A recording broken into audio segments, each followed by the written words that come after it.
Le guide de l'auto. On accueille aujourd'hui un invité que vous connaissez, qui est spécialiste de la voiture électrique et qui lance aujourd'hui son guide de l'auto, mais de la voiture électrique. Un guide qu'on dit plus pratique parce qu'on l'intitule Guide pratique de la voiture électrique. Daniel Breton, merci d'être avec nous. Ça me fait plaisir. Tu as changé le titre de ton livre en l'appelant le Guide pratique de la voiture électrique. En quoi il est pratique, ce livre-là? En fait, c'est pas dans cette édition-ci qu'on l'a changé parce que celui qu'on avait sorti en 2021 s'appelait aussi le Guide pratique. Merci de changer aux gens que je m'en souvenais pas. C'est correct. Mais en fait, c'est que lorsqu'on a décidé de commencer à l'appeler le Guide pratique, c'était pour montrer que la première partie, écoute, on a un lexique des termes en électrification des transports parce qu'écoute, quand on parle de CCS, NACS, J1772, des bornes rapides, les gens t'ont tout mêlé. Puis moi qui fais beaucoup de voiles et de planches à voile depuis longtemps, il y a des termes spécifiques à la voile que les gens en général ne connaissent pas. Donc, on avait vraiment un lexique des termes. Ensuite, on explique, c'est quoi une voiture électrique? Comment se brancher sur une voiture électrique? Écoute, vous le savez aussi bien que moi, la réalité, c'est qu'il y a encore beaucoup de concessionnaires qui vont vendre une voiture électrique, qui vont donner les clés à monsieur ou madame, puis la personne va partir parce qu'elle ne sait toujours pas comment installer, comment aller se brancher sur une borne publique. Mm-hmm. Moi, régulièrement, je suis obligé d'expliquer à de nouveaux acheteurs comment brancher la voiture sur une borne. Fait que le côté pratique pour nous était important pour que les gens ils sentent que s'ils ont besoin de se référer, au lieu de chercher 56 sites web, ils peuvent avoir le livre dans le coffre à gants puis dire OK, ça va m'expliquer étape par étape comment me brancher. Et tu penses qu'il y a encore beaucoup de concessionnaires qui donnent les clés d'une voiture électrique à quelqu'un qui ne s'y connaît pas du tout, puis organise-toi avec tes troubles. Là. On est encore dans ce niveau-là. Oui. Écoute, moi, j'ai formé à peu près 2000 personnes dans le secteur d'automobile depuis plus d'une dizaine d'années. Et à tous les débuts de formation, je pose la question suivante. Combien parmi vous a déjà branché une voiture électrique sur une borne rapide? Et mon taux de succès chez les concessionnaires, c'est à peu près c'est en bas de 5 %. Donc, c'est un vrai enjeu.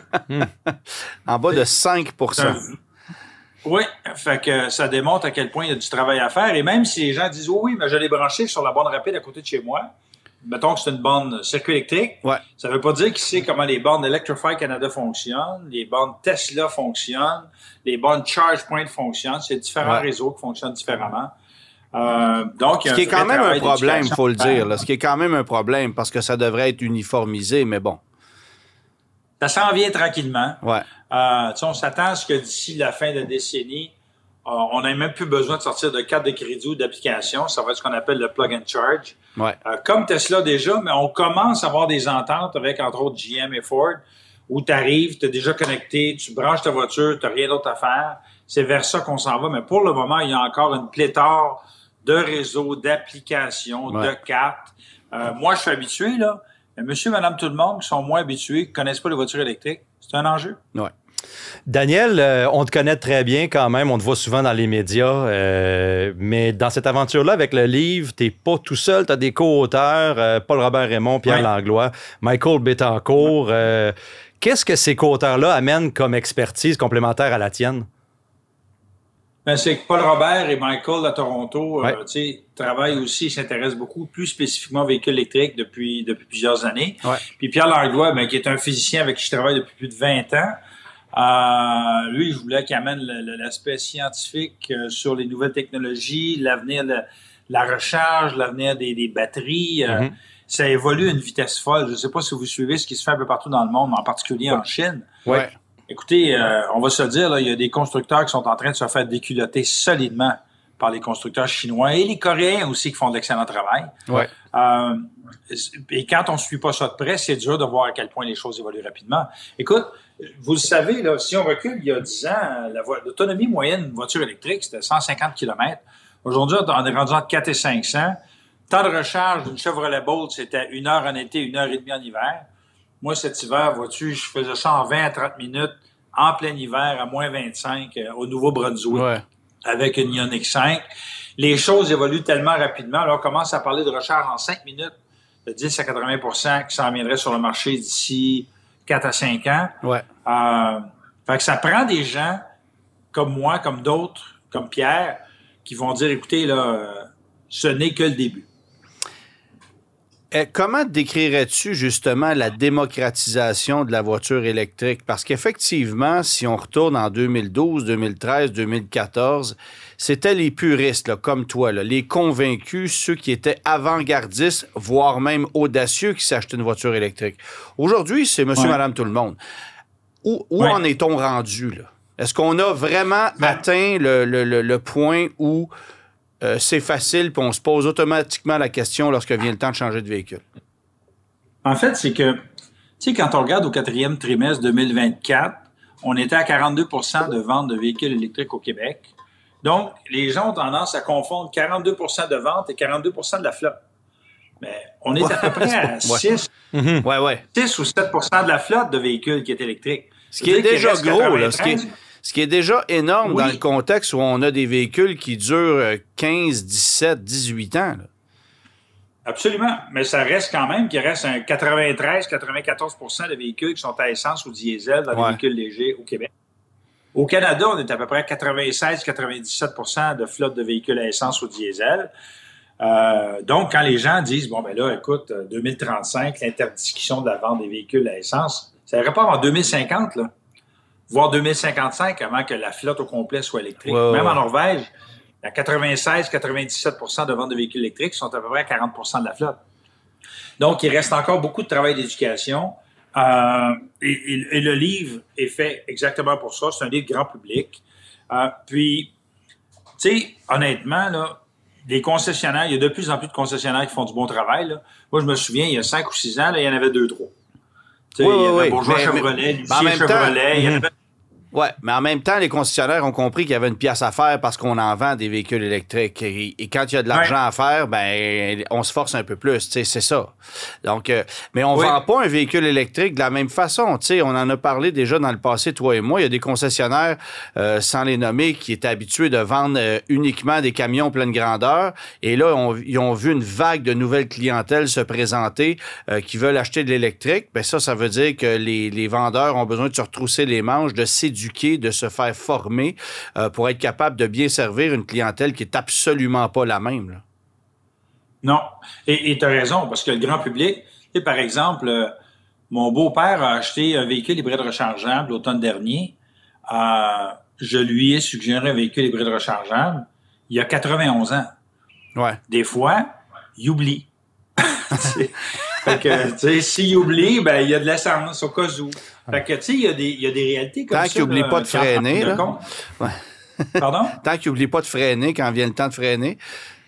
Non, mais tu comprends ce que je veux dire. Ouais. C'est-à-dire que la clientèle, tu sais, on va se dire, là, même avec les véhicules à essence, la plupart des gens ne lisent pas le guide du propriétaire, ne vont pas en ligne voir comment ça fonctionne. Ils vont regarder le véhicule 3-4 ans, ne se serviront pas du 3/4 des applications possibles sur le véhicule à essence. Lorsqu'il est question de véhicule électrique, c'est une coche de plus, c'est un autre univers. Qu'on parle de recharge, qu'on parle de freinage régénératif, toutes ces options-là, c'est un nouveau monde pour beaucoup de gens qui sont moins techno ou nerd. Donc, le processus d'apprentissage va se faire au fil des années. Et comme je te dis, il y a de plus en plus de concessionnaires qui font du bon travail, mais la réalité, c'est qu'il y a encore des concessionnaires, soit parce qu'eux-mêmes ne sont pas intéressés, soit parce qu'il y a des gens que ça rebute, parce qu'il y en a qui n'aiment pas les voitures électriques. Ouais. Mais il y a aussi tout simplement le fait que si tu travailles pour un constructeur qui a passé les derniers 20-25 années à parler contre les véhicules électriques, puis là, cette année, il commence à en offrir un, eux autres, là, il y a tout un nouveau, il y a une espèce de déprogrammation à faire par rapport aux produits que son constructeur offre. Ben oui. Alors qu'il y a 3 ans, il disait, ça vaut rien les voitures électriques. Fait qu'il y a aussi ça dans l'équation qui est important à comprendre. Et en plus, j'ajouterais que, puis là, c'est un sujet un peu à part, mais quand même, les véhicules électriques sont devenus très politisés depuis 3-4 ans. Ouais. Tu sais, entre autres aux États-Unis, aussi au Québec et au Canada, ce qui fait en sorte qu'il y a des gens qui voudront pas être vus morts au volant d'un véhicule électrique. Parce que là, c'est devenu un statut social. Tu dis, moi, j'ai une voiture électrique, donc je suis plus à gauche. J'ai une voiture à essence, donc je suis plus à droite. Et qui plus est, un produit comme Tesla par les temps qui courent. Bon, mais ça enlève rien. complètement. Ouais, c'est ça. C'est une autre discussion complètement, mais tu sais, si on regarde la qualité des produits, écoute, on va se le dire, là, les Coréens, Hyundai, Kia font d'excellent travail lorsqu'il est question de voitures électriques, puis ils sont en train de donner des petites leçons à certains constructeurs japonais qui regardaient de haut les Coréens il y a quelques années. On va se le dire. Ah, ils peuvent plus. Ça, c'est d'une évidence. Puis pas juste avec la voiture électrique, là. Avec la voiture en général. Effectivement. Exactement. Daniel, j'ai une petite question juste en parallèle à ce qu'Antoine t'a demandé. Tu parlais dans les concessionnaires, les vendeurs, les techniques de vente, les philosophies qu'il faut changer. Quand on parle de mécanique automobile, on sait que la main-d'œuvre se fait de plus en plus rare dans la mécanique, etc. Comment, selon toi, tu perçois les jeunes qui veulent devenir mécaniciens, il y en a de moins en moins, mais là, avec la voiture électrique, ça prend encore plus de connaissances, si on veut, puis plus une connaissance, je vais dire, plus logicielle, plus informatique. Toi, qu'est-ce que tu entends comme bruit dans l'industrie sur ça? C'est drôle que tu poses cette question-là parce que, écoute, moi, quand j'étais jeune, j'ai travaillé comme dans un garage. Tu sais, je donnais un coup de main, je faisais des changements d'huile, des trucs comme ça. Puis je me souviens quand est arrivé les premiers moteurs à injection. Puis les plus vieux mécaniciens n'étaient pas à l'aise avec la technologie. Puis il y en a qui ont carrément dit, moi, je m'en vais pas là. Puis à un moment donné, est arrivé les ordinateurs de bord. Puis encore là, il y a d'autres mécaniciens, des garages indépendants plus particulièrement, qui n'étaient pas à l'aise avec la technologie. Ouais. Donc, les changements technologiques comme ça devient des obstacles pour certaines personnes qui ont de la misère à s'acclimater ou encore qui n'ont juste pas les moyens de s'adapter. Mais quand je vois le changement dans la main-d'œuvre d'aujourd'hui, moi, dans mon rôle de PDG de Mobilité électrique Canada, nous, on est en train de mettre sur pied un groupe qui va s'appeler Recherche, Formation et sensibilisation à l'électrification des transports, où on travaille avec des collèges, des écoles professionnelles, puis des universités pour former les futurs travailleurs de l'automobile. Autrement dit, ça va aller aussi bien de la personne qui va réparer le véhicule électrique, qui va réparer les batteries, parce que les batteries, de plus en plus, on peut les réparer. Ouais. Mais ça va aller aussi aux chaînes d'assemblage, au secteur minier, à la recherche et au développement, sur qu'est-ce qu'on fait avec la batterie pour la réparer, ou encore, en amont de ça, comment est-ce qu'on désigne une batterie pour faire en sorte qu'elle soit plus facilement réparable? Fait qu'il y a tout un nouveau champ d'expertise, un nouveau champ de formation qui est en train de se faire un peu partout dans le monde, mais au Québec et au Canada en particulier. Puis quand tu parles de pénurie de main-d'œuvre, ben la réalité, c'est que les gens semblent beaucoup moins intéressés à se salir les mains qu'avant pour faire des métiers mécaniques qu'avant. Or, les véhicules à essence ou électriques sont de plus en plus logiciels, de moins en moins mécaniques. Fait que ça, il y a un côté qui peut être attirant pour certaines personnes qui se cherchent un emploi plus manuel, mais je dirais vu de façon moins dénigrante. Je sais pas trop comment dire. Avec une composante logicielle informatique qui avait pas nécessairement ou qui était moins là avant. Là. Exactement. La diminution des crédits, évidemment, ça fait mal en début d'année. Daniel, là, on a vu les ventes exploser à l'automne parce qu'on savait que les crédits allaient baisser. Puis là, je veux pas tomber dans les jeux politiques puis les maladresses qui ont fait en sorte que les concessionnaires se sont retrouvés le bec à l'eau du jour au lendemain. Mais on se rend compte que depuis le début de l'année, et là, bien évidemment, les ventes reprennent un peu. Depuis le début de l'année, les ventes de véhicules électriques forcément stagnent parce que les crédits sont pas aussi élevés. Est-ce que tu crois qu'on est rendu à un niveau où on peut faire de la vente de véhicules électriques naturels et conserver un bon pourcentage de ventes sans que le gouvernement exige quoi que ce soit? Est-ce que tu penses que de par eux-mêmes, les consommateurs vont se poser la question, est-ce que j'achète un électrique ou un véhicule à essence s'il n'y a pas de crédit? En fait, on va revenir sur l'épisode de janvier-février qui était vraiment catastrophique. Ouais. Je veux dire, moi, je me rappelle le vendredi 10 janvier, juste la semaine avant le Salon de Montréal, là, quand le gouvernement fédéral a dit, bon, mais il ne reste plus beaucoup d'argent, puis le lundi, il ne restait plus d'argent, puis là, plaquet de monde se sont trouvés le bec à l'eau. Et plusieurs concessionnaires ont avancé des dizaines, voire des centaines de milliers de dollars et n'ont pas pu encore se faire rembourser. Ça, c'était le pire scénario possible. Et moi, ça faisait 2 ans que je disais au gouvernement fédéral, diminuez les rabais. Je leur disais, diminuez-le graduellement pour qu'avec le même montant d'argent, en ayant une diminution graduelle, tout le monde va venir à l'avance dans combien de temps ça va terminer. Ça va être beaucoup plus facile à gérer pour les constructeurs, les concessionnaires et les consommateurs. Ils n'ont pas écouté, puis on est passé de 5 000 à 0 en quelques jours. Ça, c'est le pire scénario. Ça, c'est le fédéral, mais au provincial, on savait aussi qu'il allait avoir une diminution de crédit. Puis je veux dire, oui, si on ne savait pas qu'en février-mars, il n'y aurait pas de rabais. C'est ça, exactement. Puis, mais quand même, on dépassait... C'est deux scénarios improvisés qui ont démontré qu'ils n'ont pas écouté des experts comme nous qui leur disaient « Faites pas ça, là. Diminuez-les graduellement. » Fait que comme ça, tout le monde, les consommateurs vont être capables de planifier d'avance. Oh oui, mais ils ont fait exactement le contraire de ça. Les deux paliers de gouvernement nous ont prouvé leur incompétence, d'une part, sauf que n'en demeure pas moins qu'avant que tout ça arrive, ben il y avait déjà, en octobre, novembre, décembre, autour de 35-40 des ventes qui se réalisaient au Québec avec des véhicules électriques. Fait que déjà, on savait qu'il y avait une urgence d'achat, puis les constructeurs ont pris avantage de ça. Mais après ça, il y a eu des maladresses multiples, comme tu viens de les décrire, et ça a donné une chute incroyable de la vente de véhicules électriques. On est passé de héros à zéro en quelques jours. Ouais. Oui, puis février-mars, c'était épouvantable. Ouais. Puis là, avril, ça recommence à monter. Puis là, je rappelle que là, il y a un nouveau gouvernement qui vient d'être élu au fédéral qui a dit qu'il voulait ramener un rabais fédéral.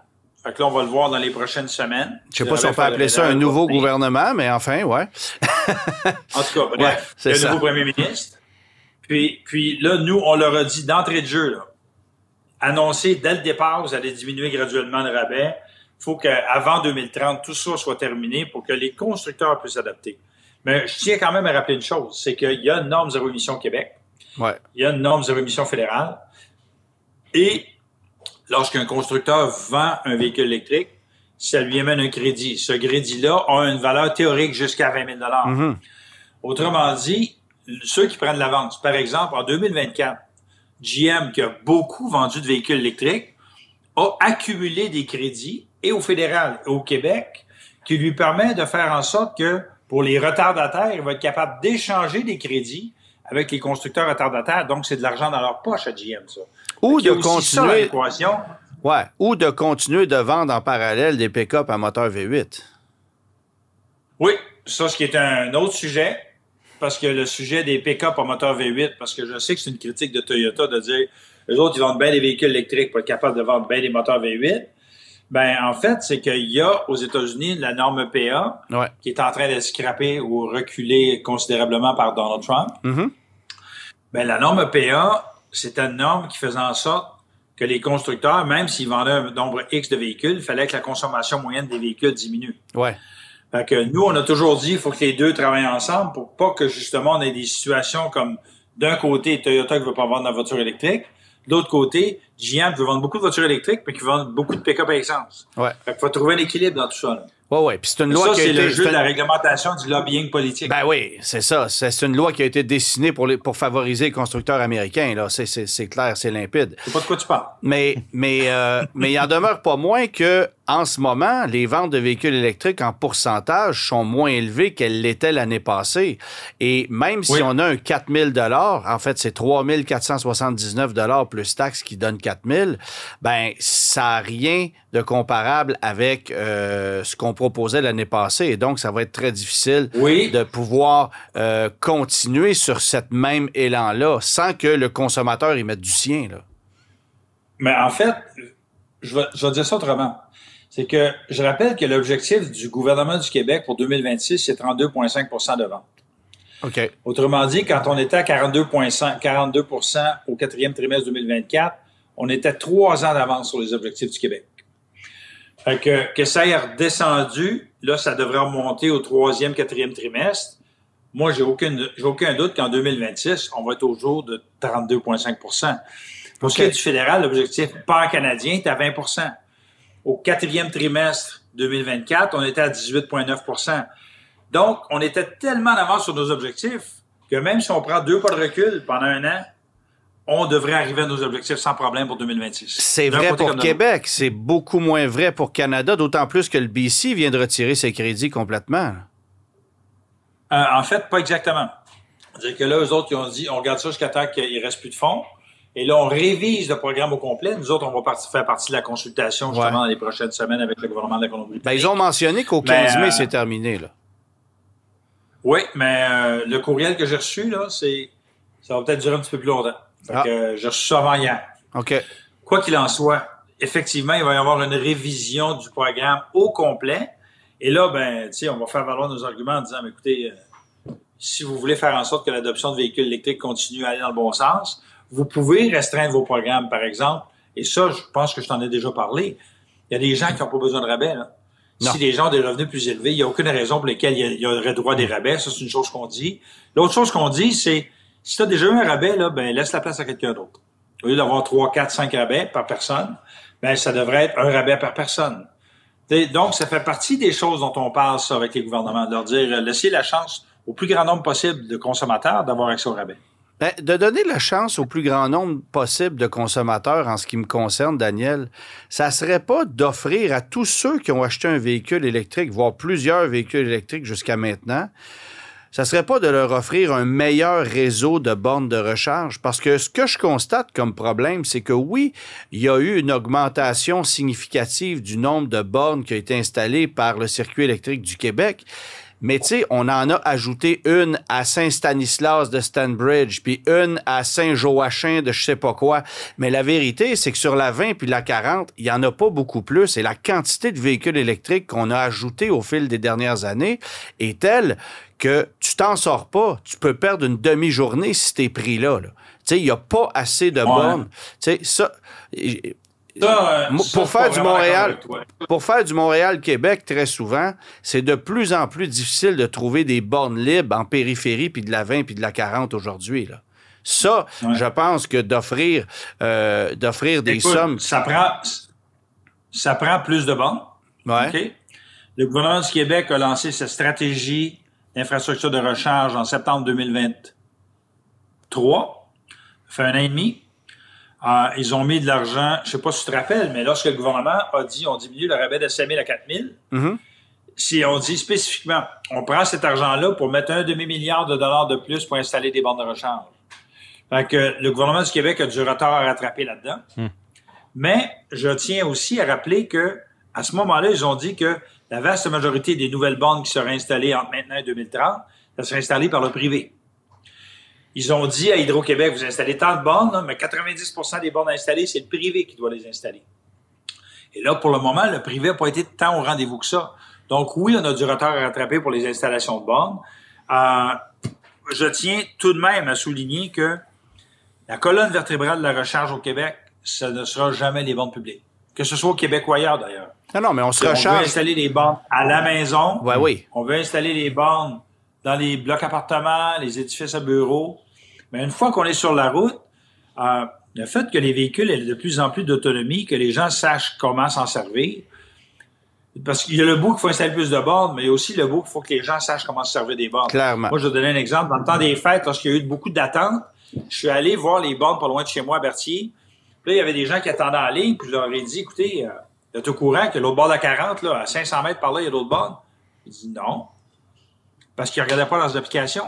Donc, ils ne savaient même pas. Les autres qui étaient habitués d'arrêter à Berthier, ils arrêtaient tout le temps à la même borne, au Madrid, à l'étape. Ouais. Écoute, tu sais, à l'étape, là, quand on a fait notre voyage cet hiver en février avec des pick-up et des camions de livraison, qu'on est parti de Québec pour se rendre jusqu'à Jonquière puis Saint-Félicien, sur 12 camions, il y en a un qui avait besoin d'arrêter à l'étape.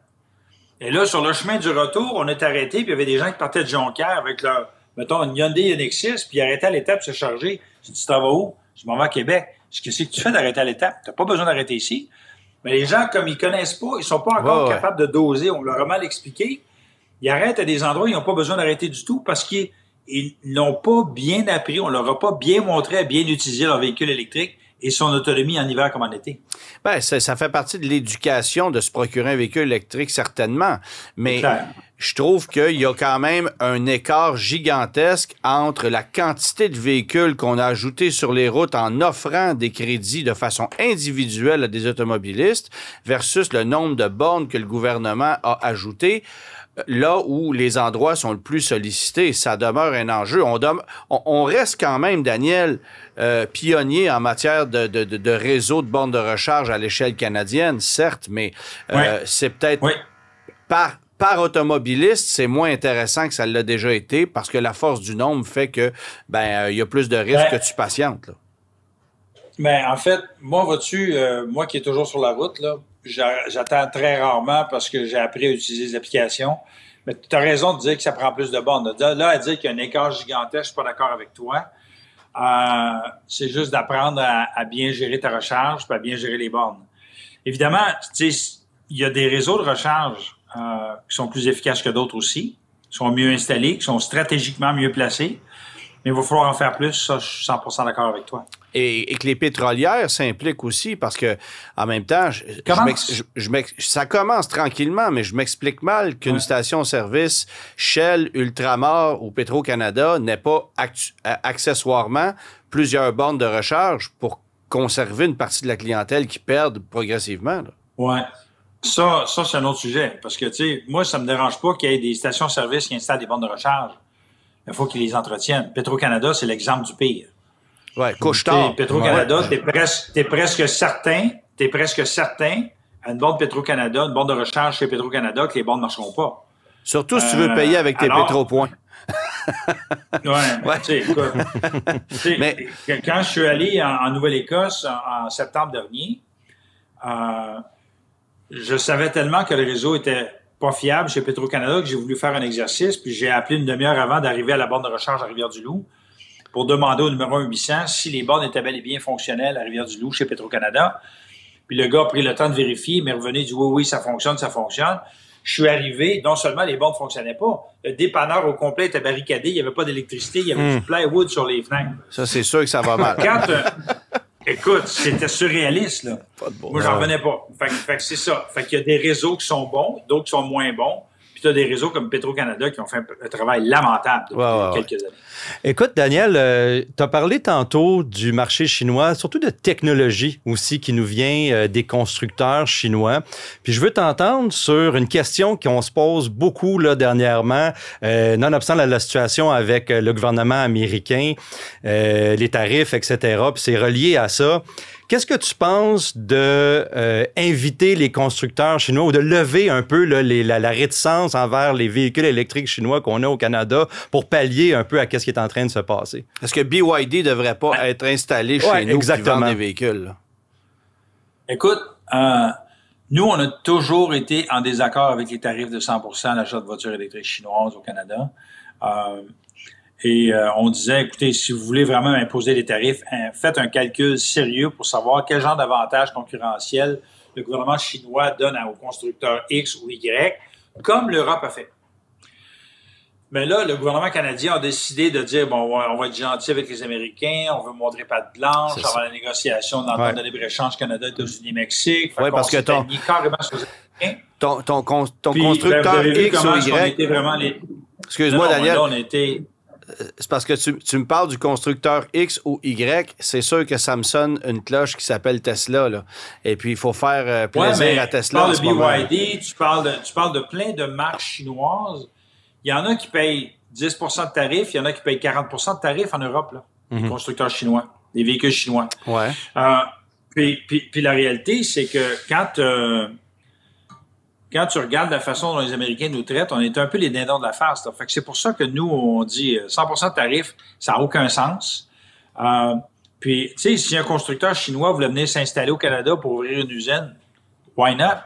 Je veux dire, moi, je pense qu'on est rendu à un point où on doit avoir cette vraie discussion-là. La réalité, une fois qu'on a dit ça, c'est que le gouvernement canadien va soutenir en bonne partie 5 constructeurs automobiles qui ont des usines d'assemblage au Canada pour essayer de ne pas faire en sorte qu'ils perdent leurs emplois, de faire en sorte qu'on trouve un moyen d'attacher tout ça. Alors, je parle de Ford, GM, Stellantis, Honda, Toyota, à tel point que, vous ne le savez peut-être pas, je ne sais pas si vous en avez entendu parler, il y a une couple de semaines, le gouvernement canadien a annoncé que pour ces 5 constructeurs-là, qui assemblent, qui ont des usines d'assemblage de véhicules légers au Canada. Pas de tarif. Eux, ils ont une exemption spéciale. S'ils ont des véhicules qui viennent des États-Unis, les autres peuvent les faire rentrer sans contre-tarif canadien. Voilà. Alors que d'autres constructeurs, que ce soit Hyundai, que ce soit Nissan, que ce soit Mazda, eux, ils n'ont pas droit à cette exemption-là. Non. Fait que, tu sais, il y a vraiment un système où tu as vraiment cette impression qu'il y a certains constructeurs qui sont favorisés au Canada au détriment d'autres constructeurs. Ah ben oui, c'est sûr. C'est évident. Moi, je veux t'entendre sur les principaux contre-arguments de l'achat d'un véhicule électrique. Évidemment, l'autonomie en hiver, les gens disent, bon, ben moi, là, un véhicule électrique en hiver, là, ça fait 200-250 km, je suis pas capable de vivre avec ça. Puis j'ai pas l'intention d'attendre une demi-heure, 15 minutes ou 1 heure à une borne de recharge l'hiver. Puis bon, c'est la raison pour laquelle j'achèterai pas un électrique. Moi, je vais commencer avec celui-là.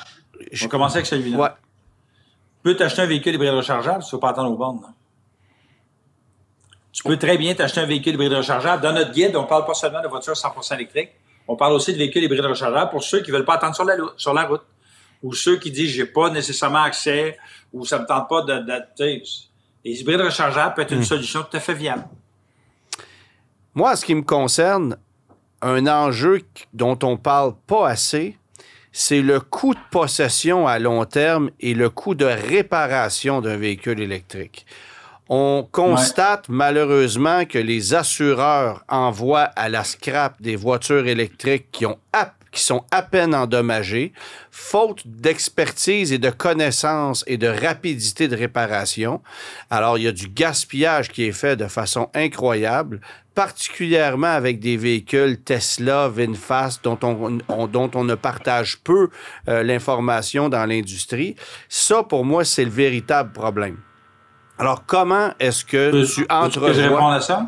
Ben oui, comment est-ce que tu entrevois de régler ce problème-là dans le futur? OK. En fait, le dossier des assurances en particulier, nous, on a un membre qui est une compagnie d'assurance chez nous. Ouais. Et on travaille présentement là-dessus parce que c'est principalement un problème de formation. C'est-à-dire que là, ça nous prend des gens qui soient formés pour être capables de réparer des véhicules électriques. Et donc, il y a vraiment un groupe de travail très, très solidement installé qui est en train de faire le travail à travers le Canada, justement pour qu'on ne se retrouve pas avec des véhicules qui vont aller à la scrap pour rien. Parce que c'est ce qui se passe en ce moment. Là, on a mis la charrue avant les bœufs. Ouais, je suis pas d'accord avec toi parce que il y a de plus en plus de gens qui se spécialisent dans la réparation de véhicules électriques. Moi, ce que je déplore, c'est qu'il y a des constructeurs automobiles qui se cassent pas une nénette, puis ils disent, regarde, on ne fait pas mon monde, là, puis tu as un problème avec la batterie, tu l'enlèves du char, tu emmènes une neuve, puis on s'arrange avec. Ouais. Ça, c'est un problème qui vient au niveau des constructeurs. OK? Mais le cas de VinFast, c'est un cas particulier parce que c'est un constructeur qui n'a pas mis sur pied son infrastructure complète. Fait qu'il y a encore beaucoup de croûte à manger pour, à mon avis, être à la hauteur de ce que devrait être la responsabilité d'un constructeur. Bon, on n'a même pas de charte de réparation, c'est ça. Ben, c'est ça. Pour ce qui est de Tesla, il y a beaucoup de réparations de Tesla qui se font aujourd'hui avec les batteries, tout ça. Moi, je suis pas d'accord avec toi là, quand tu dis les Tesla, ils s'en vont à scrap pour rien. Ça, c'est pas vrai. Pour ce qui est des Coréens, il n'y a pas d'enjeu. Les Américains, ça dépend des modèles. Il n'y a pas d'enjeu, tu sais, je veux dire, on en a vu des dizaines et des dizaines de cas d'Ioniq 5. L'assureur dit, bon, il y a 23 000 de dommages sur la voiture, ça vaut 55-60 000 flambant neuf, la voiture a 1 an, ça en va à scrap pareil. Parce que quand tu ajoutes le délai d'attente de la pièce, le ci, le ça, ben bon, coudonc, ça... Ouais, mais ça, là, la façon dont tu parles de ça, c'est pareil comme s'il y avait des milliers de véhicules qui se retrouvaient dans cette situation-là. C'est quelques dizaines de véhicules tout au plus. Et la technologie évolue rapidement. Mais une chose que je tiens à rappeler quand même, c'est que moi, je me souviens, il y a quelques années, qu'on envoyait les véhicules à la scrap à cause des coussins gonflables. Ouais. Fait que... Et au Québec, on le fait encore. Ouais. Tout ça, fait partie des enjeux des nouvelles technologies. Enlève la batterie, enlève le véhicule électrique, regarde l'ordinateur de bord, puis regarde les coussins gonflables, là.